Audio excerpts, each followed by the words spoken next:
What if religion didn't disappear because people became immoral, but because it stopped answering the questions that matter? What if the real threat to religion isn't atheism, but a way of thinking so precise, so honest, that belief becomes unnecessary? This philosophy doesn't mock God, it doesn't argue scriptures, it doesn't try to convert you. It does something far more dangerous. It makes religion irrelevant. And once you understand why, you can't unsee it. Why religion was never the problem. Religion did not begin as a lie whispered to control the masses. It began as a solution to a problem so old that it predates language itself. Fear. Not fear of monsters or enemies, but fear of the unknown. Fear of death that came without warning. Fear of a universe that did not explain itself. Fear of waking up, working, loving, and losing, only to disappear forever. Early humans were not stupid. They were overwhelmed. And religion stepped in where silence was unbearable. Religion gave names to the darkness. It gave stories to the sky. It gave structure to chaos and purpose to suffering. When someone died, religion said they went somewhere. When crops failed, religion said there was a reason. When life felt unfair, religion promised balance beyond this world. These answers were not proven, but they were powerful. And more importantly, they worked. They reduced anxiety. They unified tribes. They gave people a reason to endure pain without breaking. That is why religion spread so quickly and so deeply. It was not forced at first. It was welcomed. It answered questions no one else could answer at the time. Why are we here? What happens when we die? How should we live so that our lives mean something? In a world with no science, no psychology, and no reliable knowledge, religion was the best tool available. But here is the strange part that rarely gets acknowledged. Religion only works when it is not questioned too deeply. It depends on certainty more than truth. Certainty calms the nervous system. Certainty quiets fear. Certainty allows people to sleep at night. Understanding, on the other hand, often creates more questions than answers. And questions are uncomfortable. Religion does not thrive on exploration. It thrives on acceptance. The stories must remain intact. The answers must remain stable. Because the moment the world becomes too complex for those stories, tension begins to build. Scientific discovery, cultural change, moral contradictions, human suffering that does not resolve cleanly. Slowly, the stories strain under the weight of reality. That is where the cracks begin to show.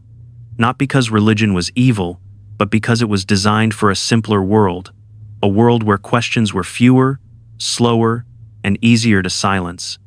When reality outgrows the story meant to explain it, the story does not suddenly become false. It becomes insufficient, and that is when the real conflict begins. The moment belief stops working. There is a moment almost no one talks about, because it feels dangerous to admit out loud. It is not the dramatic moment when someone declares they no longer believe. It is quieter than that, more personal. It is the moment belief stops helping. You are still religious, you still pray, you still follow the rules. From the outside, nothing has changed, but inside, something has shifted. You ask for guidance, and nothing answers. You ask for relief, and the pain stays. You ask for meaning, and the words sound hollow. The rituals are still there, but they feel mechanical. You go through the motions because that is what you have always done, yet the comfort that once came so easily no longer arrives. Suffering does not lessen, confusion does not clear. Life keeps happening, indifferent to your devotion. This is where belief quietly changes its role. Instead of being a source of strength, it becomes a source of pressure. You start to wonder what you are doing wrong. You assume the system works, so the failure must be yours.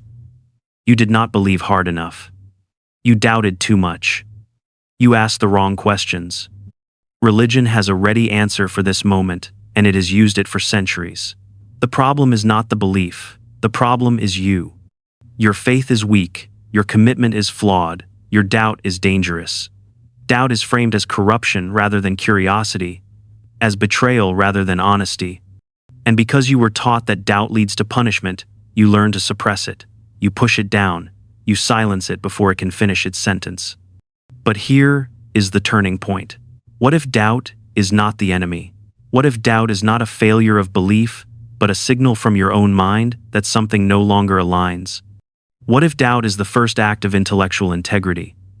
The moment you stop repeating answers and start asking whether they still make sense. This question does not destroy belief instantly. It destabilizes it. It introduces a crack where light can enter. Because once you allow doubt to exist without fear, you are no longer defending a system. You are examining it. And that single shift changes everything. The philosophy that refuses comfort. This philosophy does not offer heaven waiting at the end of the road. It does not promise that every injustice will be corrected after death, or that suffering will be balanced by some cosmic accounting system. It does not calm fear with guarantees written into the universe. There is no final reassurance whispered to you when life feels unfair. No invisible hand ensuring that everything will work out in the end. And that is precisely why it feels so unsettling. Instead, it asks a question that cuts straight through every comforting story. What if meaning is not something you receive, but something you create? What if it is not handed down from above, but built from the ground up through your actions, your values, and your choices? This question removes the safety net in a single motion. There is no authority above you to approve your life. No ultimate judge watching from the shadows. No pre-written script that guarantees significance as long as you follow the rules. There is only you, standing in a world that does not explain itself. Your decisions matter because no one else is deciding for you. Your actions carry weight because there is no higher power to absorb responsibility. When something goes wrong, you cannot appeal to destiny. When something goes right, you cannot give the credit away. Meaning becomes something fragile and alive, shaped moment by what you choose to do next. At first, this feels like loss. People often confuse it with nihilism because it removes external meaning. But nihilism says nothing matters. This philosophy says everything does because nothing is guaranteed. When meaning is not given automatically, it must be earned through engagement, through care, through effort, through commitment to values you can actually defend. And here is the paradox most people struggle to face. This is not emptiness. It is responsibility. The kind that cannot be outsourced to heaven, scripture, or fate. Responsibility for how you live. Responsibility for how you treat others. Responsibility for what you stand for when no one is watching. That level of ownership is terrifying. It is far easier to believe the universe has already decided for you. And that is why so many people run from this philosophy. Not because it is cruel, but because it refuses to comfort you with illusions. Why humans invented gods in the first place. Think about it for a moment. Without defensiveness or reverence, gods look suspiciously human. They feel anger when rules are broken. They demand loyalty and obedience. They reward conformity and punish disobedience. They care about hierarchy, honor, shame, and submission. These are not abstract cosmic traits. They are deeply human ones. That is not coincidence. It is a psychological fingerprint. Religion did not drop fully formed from the sky. It emerged from the human mind trying to make sense of itself. Long before psychology existed, religion performed its role. It took the chaos inside us and projected it outward. Fear became hell, hope became heaven, guilt became sin, desire became temptation.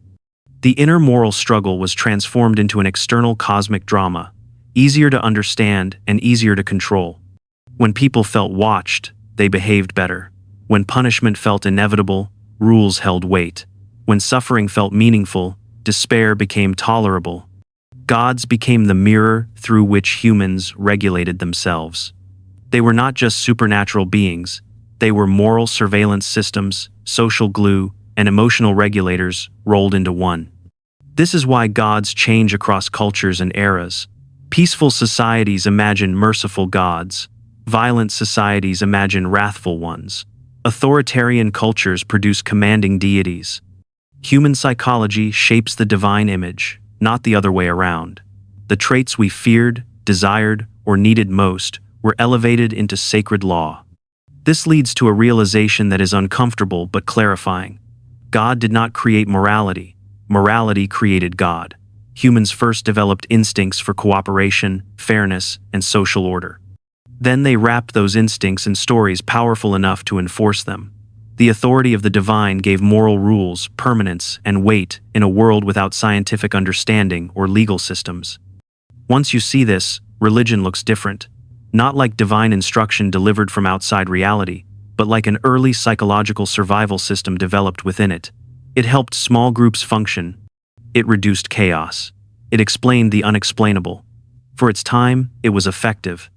But systems designed for survival are not designed for truth, and tools built for an earlier stage of human development do not automatically evolve with us. What once helped humanity make sense of the world now struggles to keep up with it. Useful once, yes. But in a world that understands the mind, society, and ethics more deeply, it begins to feel outdated rather than sacred. When truth stops needing authority. Religion depends on authority to survive. Sacred texts are treated as final answers rather than starting points. Prophets are elevated beyond question. Rules are declared untouchable, not because they are always wise, but because questioning them threatens the structure itself. Authority becomes the foundation. Once something is labeled sacred, it no longer has to prove itself. It only has to be obeyed. This philosophy works in the opposite direction. It does not ask who said something first. It asks whether the claim survives scrutiny. Evidence matters more than tradition. Reason matters more than reverence. Self-examination matters more than submission. The question shifts from who has the right to speak to whether what is being said actually aligns with reality. This is a radical shift, because it removes power from institutions and returns it to the individual mind. Instead of asking whether something is allowed, you ask whether it makes sense. Instead of asking whether something is forbidden, you ask whether it causes harm or reduces suffering. Moral reasoning stops being about loyalty and starts being about consequences. Truth, in this framework, does not need permission. It does not require a seal of approval from scripture or authority figures. Gravity did not become real because a prophet declared it so. Disease did not disappear because it was morally condemned. Reality does not care who discovered it, only whether it holds up when tested. This is where religion begins to lose its grip, not because people become rebellious, but because they become capable of evaluating claims on their own. Once truth can stand without sacred endorsement, religious authority stops being necessary. It no longer has exclusive access to meaning, morality, or explanation. The monopoly dissolves quietly. People stop asking what they are allowed to think and start asking what is actually true. They stop deferring to ancient answers and begin refining better ones. This is not an attack on belief. It is a shift in standards. When truth is expected to justify itself rather than demand obedience, authority loses its power by default. And once that happens, religion is no longer the gatekeeper of truth, the fear that keeps religion alive. Here is the uncomfortable truth that rarely gets spoken without defensiveness. Most people do not believe because they have carefully examined the evidence and found it undeniable. They believe because they are afraid of what happens if the belief is not true. Fear, not faith, is often the foundation. The fear is simple and overwhelming. No afterlife waiting to make things right, no cosmic justice ensuring that good is rewarded and evil is punished. No eternal meaning guaranteed beyond the fragile span of a human life. Just this life, finite, temporary, unrepeatable. For many people, that thought feels unbearable. So religion steps in and offers relief. Not proof, but reassurance. It tells you that death is not really the end, that suffering will be justified later, that meaning is permanent, even if life is not. These ideas do not remove fear, they anesthetize it. They make uncertainty tolerable by covering it with certainty. And as long as fear remains unresolved, the belief remains protected. But here is the irony most people never expect. The moment you stop running from that fear, something strange happens. When you accept that this life may be all there is, it does not become meaningless. It becomes urgent. When time is infinite, moments are cheap. When time is limited, every moment carries weight. Love matters more when it is not eternal by default. Choices matter more when they cannot be undone later. Kindness matters more when there is no guarantee of cosmic correction. Responsibility sharpens when there is no final escape clause waiting after death. Fear begins to loosen its grip, not because the answers become easier, but because clarity replaces illusion. You stop bargaining with the universe and start engaging with reality. Life is no longer a test for something else, it becomes the thing itself. And in that shift, religion loses one of its strongest fuels. Not because people become reckless or cold, but because they no longer need fear-based promises to justify caring about their lives. When mortality is faced honestly, meaning does not disappear, it intensifies, and fear, slowly and quietly, turns into clarity. Meaning without God. Religion teaches that meaning flows downward, from heaven to earth, from divine purpose to human life. Your role is to receive it, obey it, and preserve it. Meaning is something assigned to you before you are born, and your task is not to question it, but to live up to it. This framework offers comfort, but it also keeps meaning distant, abstract, and often out of reach. This philosophy moves meaning closer. It says meaning does not descend from above, it emerges from engagement, from what you choose to build, even when no one is watching, from who you choose to love, even when it costs you something, from creating value in places where none existed before. Meaning is not hidden in the sky, it is generated in action. Not because you will be rewarded later, not because the universe is keeping score, but because this moment is the only one you are guaranteed. There is no deferred purpose waiting after death to justify your life retroactively. What you do now is what gives your life weight. In this view, meaning is no longer something you wait for. You do not wait to be chosen, forgiven, or saved. You do not postpone purpose until some final judgment. Meaning becomes something you practice daily, in how you treat people, in how you respond to suffering, in how you shape the small parts of the world you can actually touch. This is where many people feel uneasy. Without a divine source, meaning feels fragile at first. It must be maintained, it must be defended, it can be lost if neglected. But that fragility is also what makes it real. It exists because you sustain it, not because it was guaranteed. And suddenly, the language of salvation starts to sound misplaced. You do not need to be rescued from existence. You need to take responsibility for it. Responsibility for your values. Responsibility for your impact. Responsibility for the meaning you bring into the lives around you. When meaning becomes something you do, rather than something you inherit, life stops being a waiting room. It becomes a workshop. Why? Religion fights this philosophy. Religion can survive doubt. It has done so for centuries. Doubt can be framed as weakness, temptation, or a test of faith. It can be answered with scripture, authority, or reassurance. As long as people remain dependent on the system for meaning and morality, doubt is manageable. What religion cannot survive is independence. The moment people realize they can think ethically without divine surveillance, the foundation begins to shift. When morality is no longer enforced by the fear of being watched, it has to stand on its own. Actions must be justified by their impact, not by who commanded them. That realization is deeply destabilizing to any belief system built on obedience.